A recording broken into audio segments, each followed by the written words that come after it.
The slave market of RX-9 was loud, crowded, and cruel. Rows of alien beings stood inside energy cages while buyers walked past them like they were broken machines. Some aliens were strong, some valuable. Those were sold quickly. Others were ignored, their tags flashing words like damaged, unstable, or infertile. In this place, a single word could decide whether someone lived a useful life or was forgotten forever. At the far end of the market stood a small cage that almost no one stopped to look at. Inside it was an alien woman with pale silver skin and dark, tired eyes. Her posture was calm, but her eyes showed years of pain. Above her cage, a red label blinked again and again. Infertile, no breeding value. The traders had marked her as worthless. No family line, no profit, no future. People laughed when they passed her. Some shook their heads. Others did not even slow down. In a galaxy obsessed with power, genetics, and legacy, infertility was considered a failure beyond repair. The alien woman knew this well. She had heard the word her entire life. It followed her from laboratory to prison, from transport ship to slave cage. She had learned not to hope. That was when the human arrived. He was not rich. He was not important. He was just a human trader. Named Aaron Halley, far from Earth and even farther from anything that felt like home. He had come to RX-9 looking for cheap labor for a remote colony outpost. He did not expect much. Humans were still considered weak by most galactic species, too emotional, too unpredictable. As Aaron walked through the market, he felt uncomfortable. Humans were used to harsh worlds, but this place felt wrong. The way people were priced, the way hope was sold in units and credits. He told himself not to get involved. One person could not change a system that old. Then he saw her. He did not know why he stopped. Maybe it was the way she stood so still while chaos moved around her. Maybe it was the way her eyes met his without fear or begging. She did not reach for him. She did not plead. She simply watched him, as if she expected nothing. Aaron looked up at the label and frowned. Infertile, he muttered quietly. The trader noticed him and laughed. Worthless model, the trader said. Tested many times. Cannot reproduce. No demand. You want her human? I'll give her to you cheap. How cheap? Aaron asked.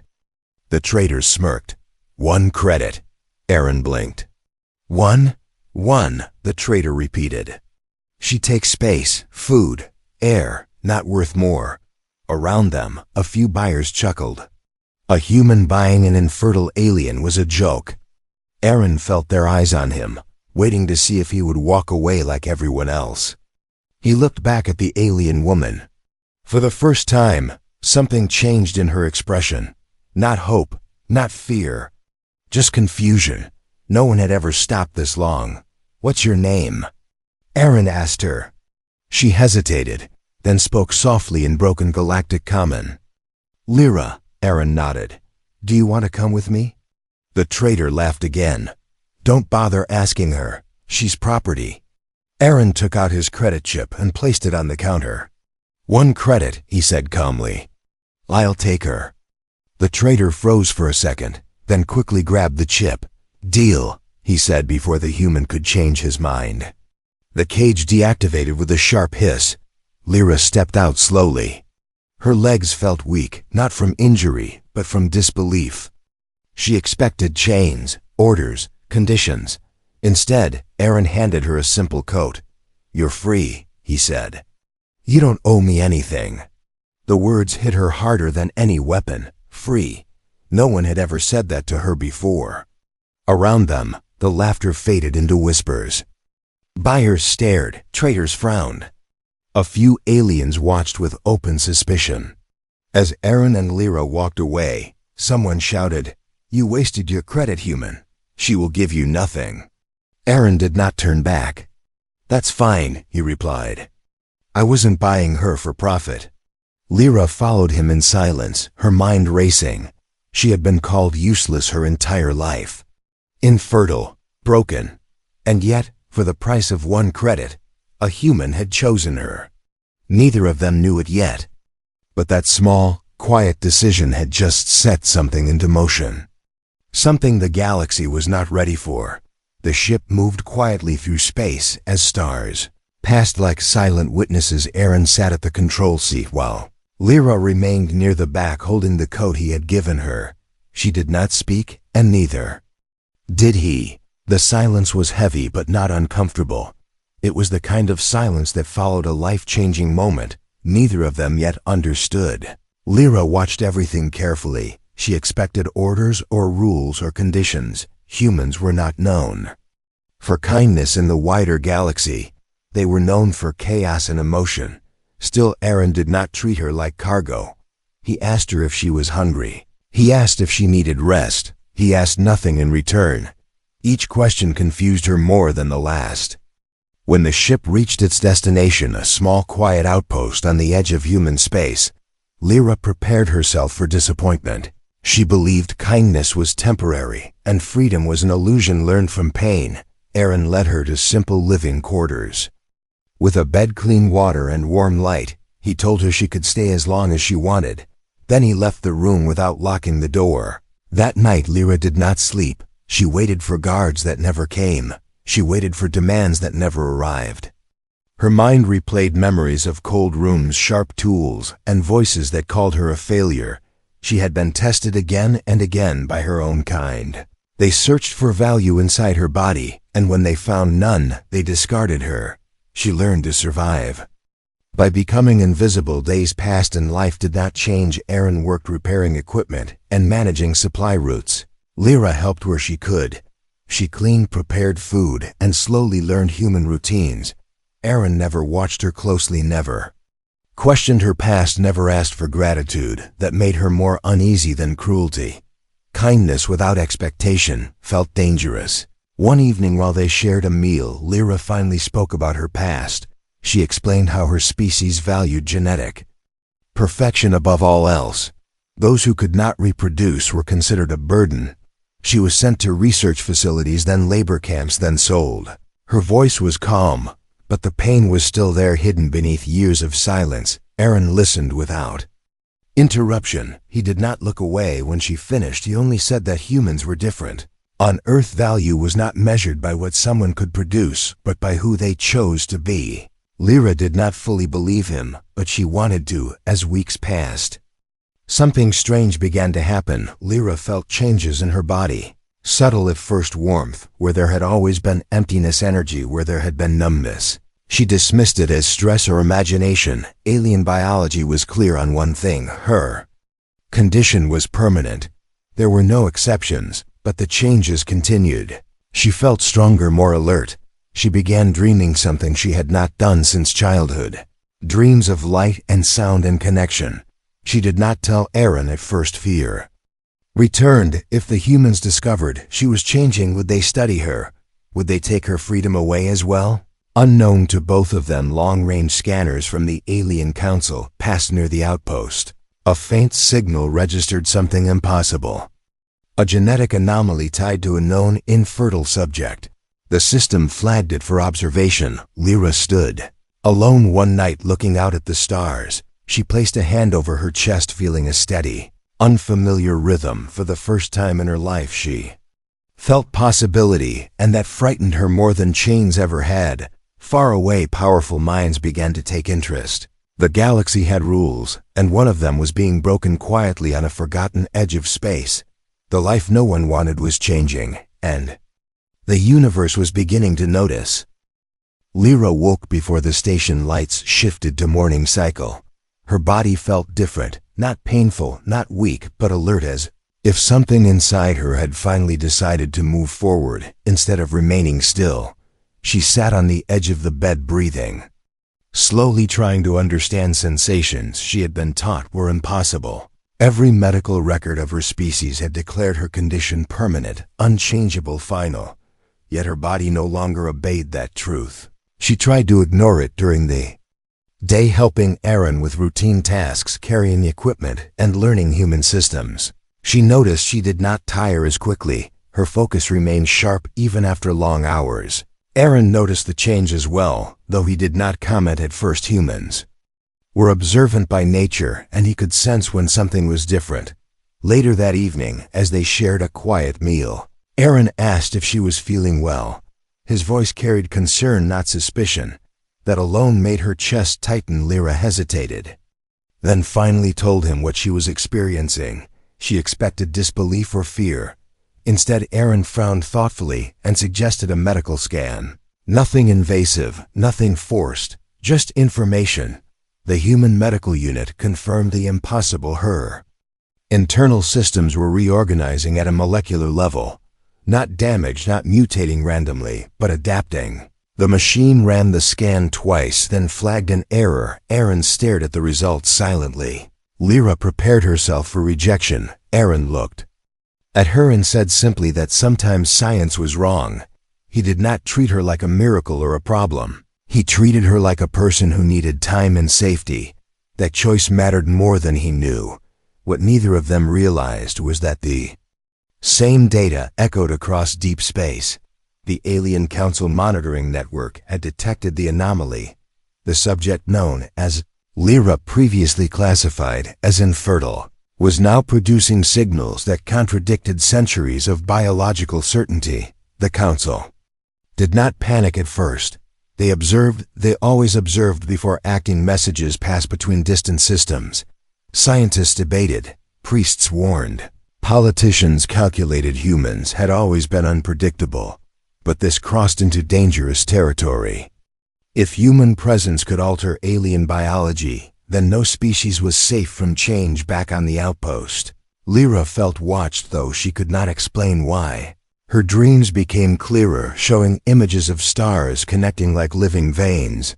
She felt drawn toward something larger than herself. Aaron noticed her restlessness and reassured her that she was not alone. Words simple but powerful. One night, the station sensors detected a long-range probe entering the system.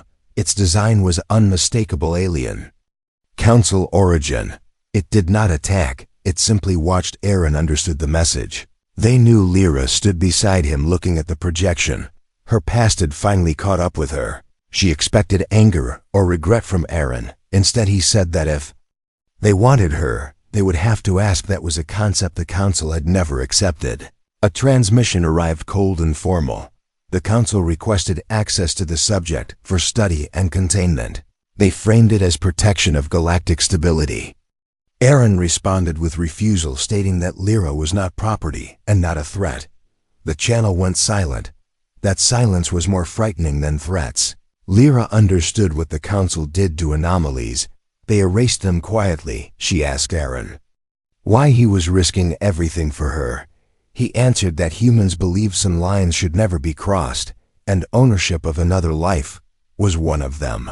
As the probe remained in orbit, Lyra felt another change, deeper, stronger, undeniable. The impossible was no longer theory. It was happening within her, and a galaxy had noticed. Somewhere far beyond the stars, a decision was forming. And whatever came next would change everything. The probe did not leave. It stayed in silent orbit, like an unblinking eye watching the small human outpost. Every system check, every energy fluctuation was recorded. Aaron increased security protocols, but he knew it would not matter. The Alien Council never acted without preparation. Silence meant judgment was already being written. News of the anomaly spread faster than expected. Whispers moved through trade routes, research hubs, and military channels. An infertile alien showing adaptive change near human space was not a rumor that could be contained. For many species, humans were already unsettling. This only confirmed their fears. Lyra felt the weight of attention, even without seeing it. Her body continued to change with quiet determination. She grew stronger, her senses sharper, and her mind clearer. Memories, once fragmented, now aligned as if her thoughts had found structure. She realized with growing certainty that what was happening was not random. Human proximity was not harming her. It was unlocking something dormant. A second transmission arrived. This time the Council spoke openly. They declared Lyra a galactic concern and demanded immediate transfer for examination and containment. The language was calm but final. They warned that refusal would be considered hostile interference. Aaron stood firm. He responded that Lyra was under human protection and that no sentient being would be surrendered against their will. The council replied that consent was irrelevant when survival of galactic order was at stake. Lyra listened in silence, then stepped forward. She asked to speak. Her voice was steady despite the fear beneath it. She told the council that she chose to remain with the humans and that what was happening to her was not a weapon or threat. It was life-changing naturally, as it always had. The council did not accept her answer. Choice had never been part of their system. They issued a deadline and ended the transmission. Within hours, unidentified ships appeared at the edge of the system. They did not attack. They formed a perimeter. The message was clear: compliance or force. Aaron contacted nearby human colonies requesting support. He did not ask for war, only witnesses. Humans believed sunlight stopped injustice, and secrecy was the council's greatest weapon. As tension grew, Lyra made a decision of her own. She told Aaron that if she was the cause, she would not let humans suffer for her. He refused immediately, saying that humans did not abandon family once chosen. That word family struck her deeply. It was something her species never offered to those like her. The council ships moved closer. Scans intensified. Systems flickered as containment fields tested the outpost defenses. Lyra felt a sharp sensation within her body, then warmth, then clarity. Something had crossed a threshold. The change was complete. She collapsed briefly, then stood stronger than before. Her body was no longer adapting. It had transformed. Sensors across the system spiked. Data flooded council networks, confirming what they feared. Lyra was no longer biologically infertile. She was capable of creating life where none should exist. The impossible was now proven. The council reacted instantly, declaring emergency classification. Human interference was labeled a threat. Humans across nearby systems received the notice. For the first time, humanity was not dismissed as weak. They were labeled dangerous. Aaron looked at Lyra and understood that the galaxy had already decided to fear them. The only question left was how humanity would respond, and this time they would not stay silent. Time did not move gently after the council declaration. It rushed forward, carrying fear, tension, and quiet hope. The human outpost became a place of waiting. Every signal, every shadow in space felt heavy with meaning, yet no attack came. The council watched humanity watched back. Lyra changed fully in the weeks that followed. Her body stabilized, and her strength no longer frightened her. It felt natural, as if she had finally become what she was always meant to be. Aaron stood beside her through it all, not as a guardian, but as family. That word had grown real between them without promise or demand. When Lyra told Aaron she was carrying life, he did not speak at first. He simply sat down, as if the universe had gently pushed him into silence. He had seen impossible things already, yet this moment felt larger than all of them combined. Lyra waited for fear or regret, but saw none. Only awe and quiet resolve. The council discovered the truth soon after. Their reaction spread across the galaxy like fire. 7 life signatures confirmed. Not artificial, not forced, not hybrid errors. Natural births, impossible by every known law. Alien networks erupted with panic and disbelief. Religious orders called it heresy. Scientists called it contamination. Leaders called it a threat. Lyra gave birth in safety, surrounded by humans who treated the moment as sacred, not strategic. The children were healthy, calm, and silent at first. Their eyes held depth beyond age. Their presence felt warm, as if space itself leaned closer to listen. They were not weapons. They were not experiments. They were children. As they grew, their differences became clear. They learned faster than humans and sensed emotions with ease. They did not dominate or resist. They understood. They spoke gently and listened deeply. Their minds connected patterns across cultures and species, as if unity came naturally to them. The council watched every moment, recording, analyzing, searching for weakness. None appeared. Instead, the children showed empathy toward all life, including those who feared them. That terrified the galaxy more than aggression ever could. A truth slowly emerged. The change was not Lyra alone. Human presence had unlocked something long dormant in her species. Not through force, but through connection. Human biology, emotion, and environment together had triggered evolution, not domination. Humanity had not conquered. They had shared space and changed fate simply by being human. The council called an emergency summit. They debated sterilization, isolation, even elimination of human expansion. But opposition grew. Other species began asking questions. Why had their societies failed those deemed useless? What potential had been discarded out of fear? Lyra stood before the summit carrying one of her children. She spoke not in anger, but clarity. She said value was not decided by function or control. Life chose its own path, and no council had the right to deny it. Her words echoed across systems because they carried truth. Humanity was no longer a footnote. They were a turning point. The children laughed softly, filling the chamber with sound that felt like promise. The galaxy faced a decision: fear or growth, control or change. And for the first time the council hesitated. Fear spread faster than any fleet could travel. It moved through conversations, policy chambers, and hidden networks. The birth of the 7 children changed how the galaxy viewed humanity. No longer weak, no longer insignificant, humans were now seen as a catalyst, a species that altered others simply by existing. Some worlds demanded immediate isolation of human space. Others called for strict containment protocols. There were even voices that whispered about preemptive strikes. Before humanity reshaped the galaxy beyond control, the council had ruled through stability for centuries, and stability was built on predictable species. Humans were not predictable. Within human systems, reactions were different. There was pride, yes, but also concern. Humans had never asked to become a symbol.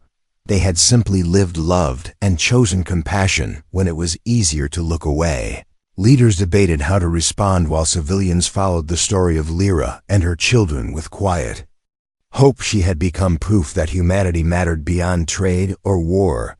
Lyra felt the tension most deeply. Every public message, every hostile broadcast reminded her that her children were now seen as a threat. She watched them play, unaware of the fears surrounding them, and made a silent promise that they would never be used as tools of power. The council attempted one final measure. They proposed an agreement: humans would limit expansion, cease deep contact with other species, and submit to monitoring. In exchange, the children would be left untouched. It was a cage made of words. Aaron spoke during the human response. He reminded the council that fear was not stability. It was stagnation. Humanity would not surrender its future or deny connection to survive. Someone had to be brave first. The council, fractured worlds that had long been silent, began to speak. Many had their own outcasts, their own discarded lives. They saw themselves in Lyra and her children. Support grew slowly, then openly, as pressure mounted. A fleet approached human space, not to attack, but to test resolve. It was the last warning. Humanity stood on the edge of its first galactic war. Lyra made a choice. She stepped forward with her children beside her and broadcast a message across all frequencies. She said humanity had not taken anything from the galaxy. They had given space for change. She said fear could not erase truth, and control could not stop evolution.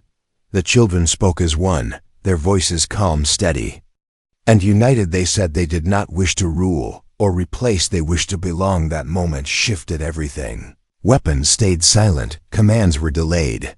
Leaders hesitated because for the first time the future did not look like domination. It looked like cooperation. The fleet withdrew slowly, not in defeat but in uncertainty.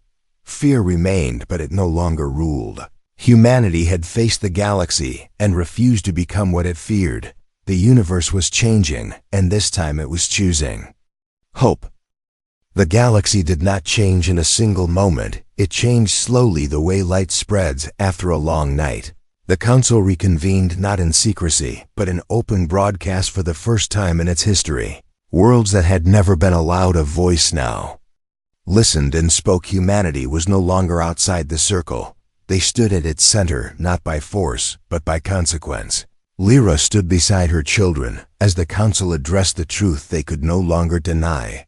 The experiments, the exile, the labels of useless and broken had all been wrong. The council admitted that their obsession with control had blinded them to possibility. What they feared was not humanity but change itself. The children stepped forward, not as symbols, but as proof. They were calm, curious, and deeply aware. Their presence did not dominate the chamber, it softened it. Delegates who had once demanded containment now watched in silence. Realizing that no weapon could create what stood before them, the council declared a new classification, not threat, not anomaly, but bridge, a living connection between species shaped by choice, empathy, and coexistence. It was an admission that the future could not be managed, only shared. Human worlds reacted quietly. There were no celebrations, no declarations of victory. Humanity had never wanted a throne. They wanted recognition and space to exist on their own terms. That alone felt like triumph. Lyra was offered honors, protection, and status. She refused them all. She chose a quiet life among humans, raising her children, teaching them kindness before power, listening before speaking. She had lived a life no one wanted, and from it she built one the universe needed. Years passed and the children grew. They traveled not as rulers but as students, learning cultures, languages, and histories. They healed old wounds simply by listening. Worlds that had once erased their outcasts began to question their own laws. Change spread not through fear but reflection. History would record that humanity did not conquer the stars. They changed them without trying. They showed the galaxy that worth was not measured by perfection or output, but by choice. Lyra often looked back on the day she was sold for one credit. She remembered the cage, the label, and the silence. She remembered a human who stopped not because he saw value but because he saw a person. That moment became legend, not because of power but because of simplicity. One decision, one act of humanity. The council eventually dissolved, replaced by a shared alliance where no species stood above another. The galaxy did not become perfect, but it became honest. That was enough to begin again. In the end, the truth was simple. Humanity was not born through war or dominance. It was born through her, through the one they called infertile, through compassion misunderstood and dismissed. They bought her for one credit. She gave the universe a future.